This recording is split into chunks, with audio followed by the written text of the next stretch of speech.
This video is totally an improvised decision on vacation, so you're just gonna have to ball with zero production quality. Got it? We're good. You're not expecting anything from this. Awesome, let's go. Welcome to my ranking of all 50 newly released albums that I listened to in 2023. It was a good year for music, maybe not as good as last year, but still most of the albums I listened to this year were good and I did enjoy them.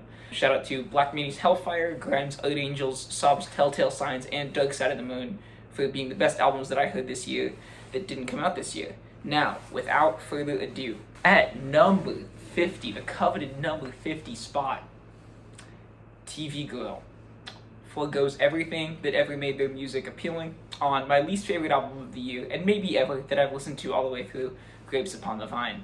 At number 49, Greta Van Fleet absolutely comes through and releases music with the intensely forgettable Starcatcher. At number 48, Future Funk producer Young Bae goes flat dubstep on Groove Continental Side B.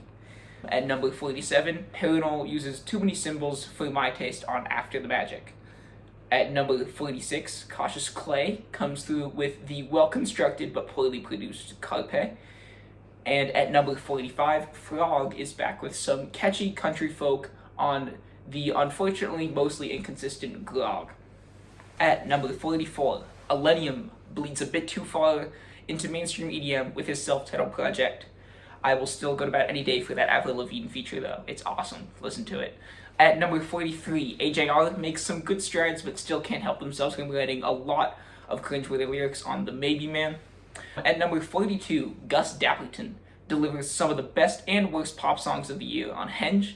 At number 41, Jane Remover's new sound catches my interest but ultimately drags her songs a bit too much on her new album Census Designated. And at number 40, we have Jeff Rosenstock with the creative but mildly annoying Hell Mode, which I understand is a me problem. Sorry, Jeff. Number 39, we have Squid with Oh Monolith, which has like 3 of my favorite songs of the year and 6 that I couldn't care less about, but it's still growing on me little by little, so who knows where this album will rank eventually. At number 38, we have Sir Chloe's I Am the Dog, an okay album that fails to outdo their first. At number 37, we have The Japanese House, who does basically the same thing on In the End It Always Does. At number 36, we have Slowpulp, again doing almost the exact same thing as the previous two on Yard, but their awesome sound puts them at the top of this stretch for me. At number 35, Troye Sivan's banging and heartfelt but inconsistent Something to Give Each Other. 34, Mitski gives us a lyrically genius but musically relatively flat The Land is Inhospitable but So Are We, which I really did want to like more. At number 35, indie rock band Rat Boys is here with their most interesting project yet, The Window.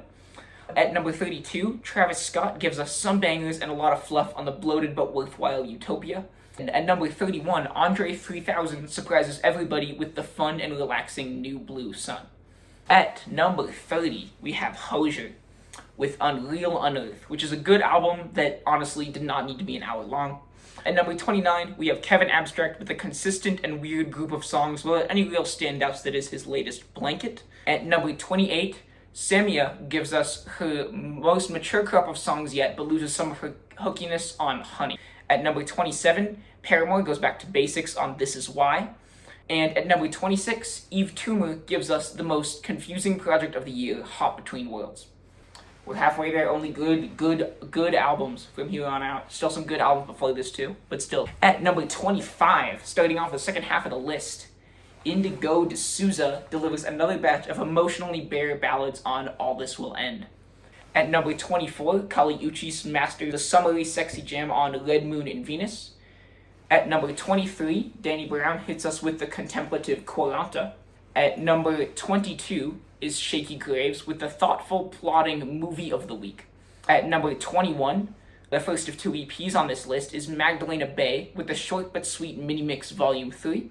And at number 20, Young Fathers give us some of the most creative songs I've heard this year in the form of survivalist anthems on their newest Heavy Heavy. Number 19, Olivia Rodrigo proves that she has musically got what it takes to create a memorable and banging pop project on her sophomore album, Guts. At number 18, we have Pink Panthers with her frenetic, creative, and heartfelt album, Heaven Knows. At number 17, Imagine If Guts were even better, with, of course, the wonderful Chaperone album, The Rise and Fall of a Midwest Princess.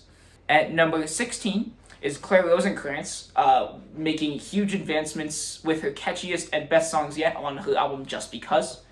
And at number 15, we have Underscores with Wall Socket, which honestly has a decent amount of fluff on it, and I wish there were more energy in the second half, but the good songs on here are so good and creative that it carries the whole project.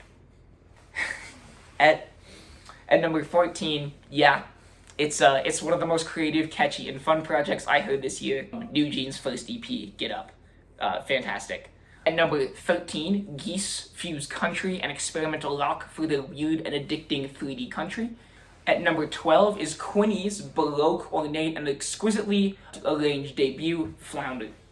And at number 11, just barely missing out on the top 10, is the severely underrated and underexposed indie-tronica odyssey concerning the creative process that is Bayon's Temporary Time.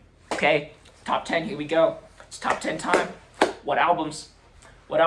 Number 10 is Boy Genius with The Record, a group that I love, putting out some of their best songs ever, even if I expected a bit more from the back half.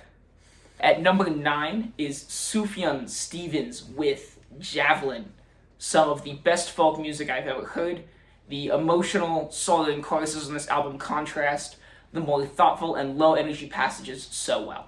At number 8, we have the beautiful and vocally genius Caroline Polachek with her most gripping and ornate project yet, Desire I Want to Turn Into You. At number 7, we have the glitch princess herself, Yule, with the beautiful, shimmering, and comforting Soft Scars. And at number 6, we have McKinley Dixon's short but insanely diverse and high-quality breakout album, Beloved Paradise Jazz. Oh my god. At number 5, top 5. I can't believe this made it this far up, honestly. This album, for everything I know in my brain to be true, has no excuse to be here. But in my heart, I love it too much to justify putting anything else above it, and I stand behind this pick. We have the catchy, addicting, banging, and narrative-driven Across the Spider-Verse album from Metro Boomin. At number 4, we have disco superstar Jessie Ware with the hypnotic and addicting collection of perfect throwback tracks that feels good. At number 3, Sampha gives us the most creative and transfixing R&B project of the year on La High. This one grew on me an insane amount. Number 2 is the most self-serving pick on this whole list, which is the catchiest project ever from my favorite band, Gorillaz, Cracker Island. It doesn't match up so well against some of the conceptually cleaner older works, but the production, beats, and features on this thing make it the most addicting and fun album of the year for me that I've looped over and over again. And finally, at number 1, the creative, catchy, narrative album by Dominic Fike, Sunburn. I was just really feeling the burn this year, I guess. I wasn't expecting to like this album at all, honestly, on first listen. I didn't like Fike's first record, but all of these songs grew on me in their own ways, and it was definitely my favorite album of 2023. What were your favorites? What are my worst takes? What are my best takes? Did you enjoy this at all? Let me know.